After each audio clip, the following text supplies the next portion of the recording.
Good morning. Finally getting back to editing this video.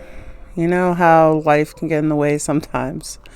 Today I am doing a simple flower design.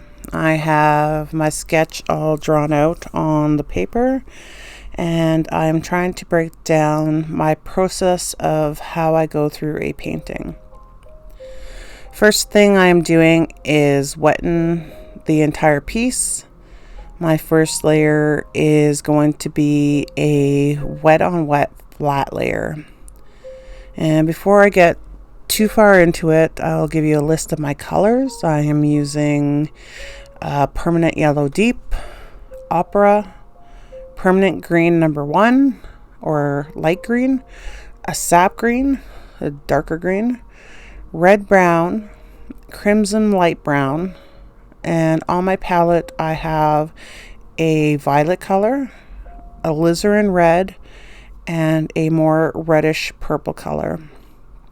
I also have a black to blend with the sap green for some of those darker colors, and my base layer of green is a mix of the yellow deep and the green permanent green number 1. So now I am laying in my first step, which I call light. In this layer, I am just laying down the lightest color value of each section as my base coat. This layer is the thinnest layer, and this is where I will lay out where the light is hitting this object. While the first layer is still wet, I am dropping in the same consistency of paint, that watery thin layer, but in a shade or two darker to show where the shadows are for a reference of what I will need to build up in the next stage. Between these layers, I let the painting dry completely before going in with the next layer. In my mind, that is what divides each of these steps for me. So in step 2, I look at tone. In this layer, I start to build up the middle and darker tones to give the flower more shape and depth. I'm still working wet on wet, and with each layer, my paint is getting more and more pigmented or thick. I go back and forth between the head of the flower and the stem and the leaves, allowing the paint to set up a little bit before softening the edges. In step 3, I focus on the shadows. In this layer, I focus on building up those dark shadows. I keep in mind the edges, which ones have that sharp contrast and which ones will need to be blended out more. As I lay in those dark tones, I realize that my light tones are looking way too bright.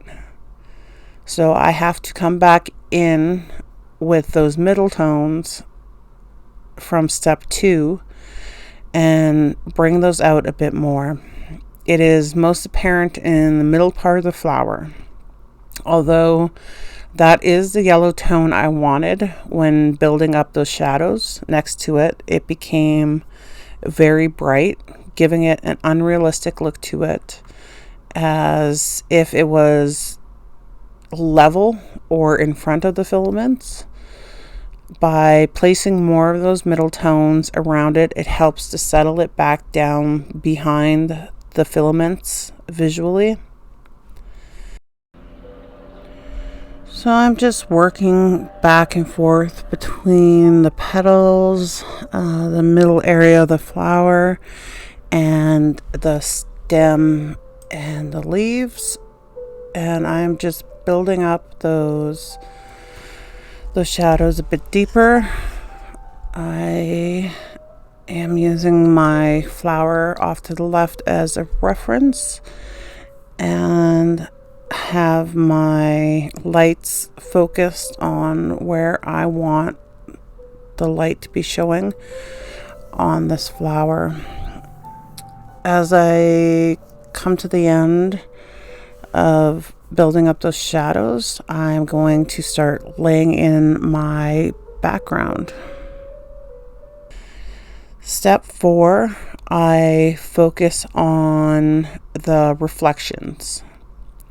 When you look at an object, sometimes you get a refraction of light, or it is filtered through a color to give another part of the object a tint of that color. So in this flower, there is a light pink coloration on the upper part of the stem and a purple tone on the edges of the petals from the background. I add those in a light watery wash, acting like a glaze. In step 5, I look at color correction. Although I have been doing this in some part along the way, this is the stage where I step back and take a look at how all the colors are working together in the whole piece. I ask myself, are there any areas that the color needs to be adjusted? At this stage with this flower, I am happy with it, but if I needed to, I could come back in and lift some of the color out or add another layer to darken it. So those are the steps I take when painting a watercolor. Let me know if they were helpful for you. And as always, any constructive criticism is always welcome. So until next time, bye.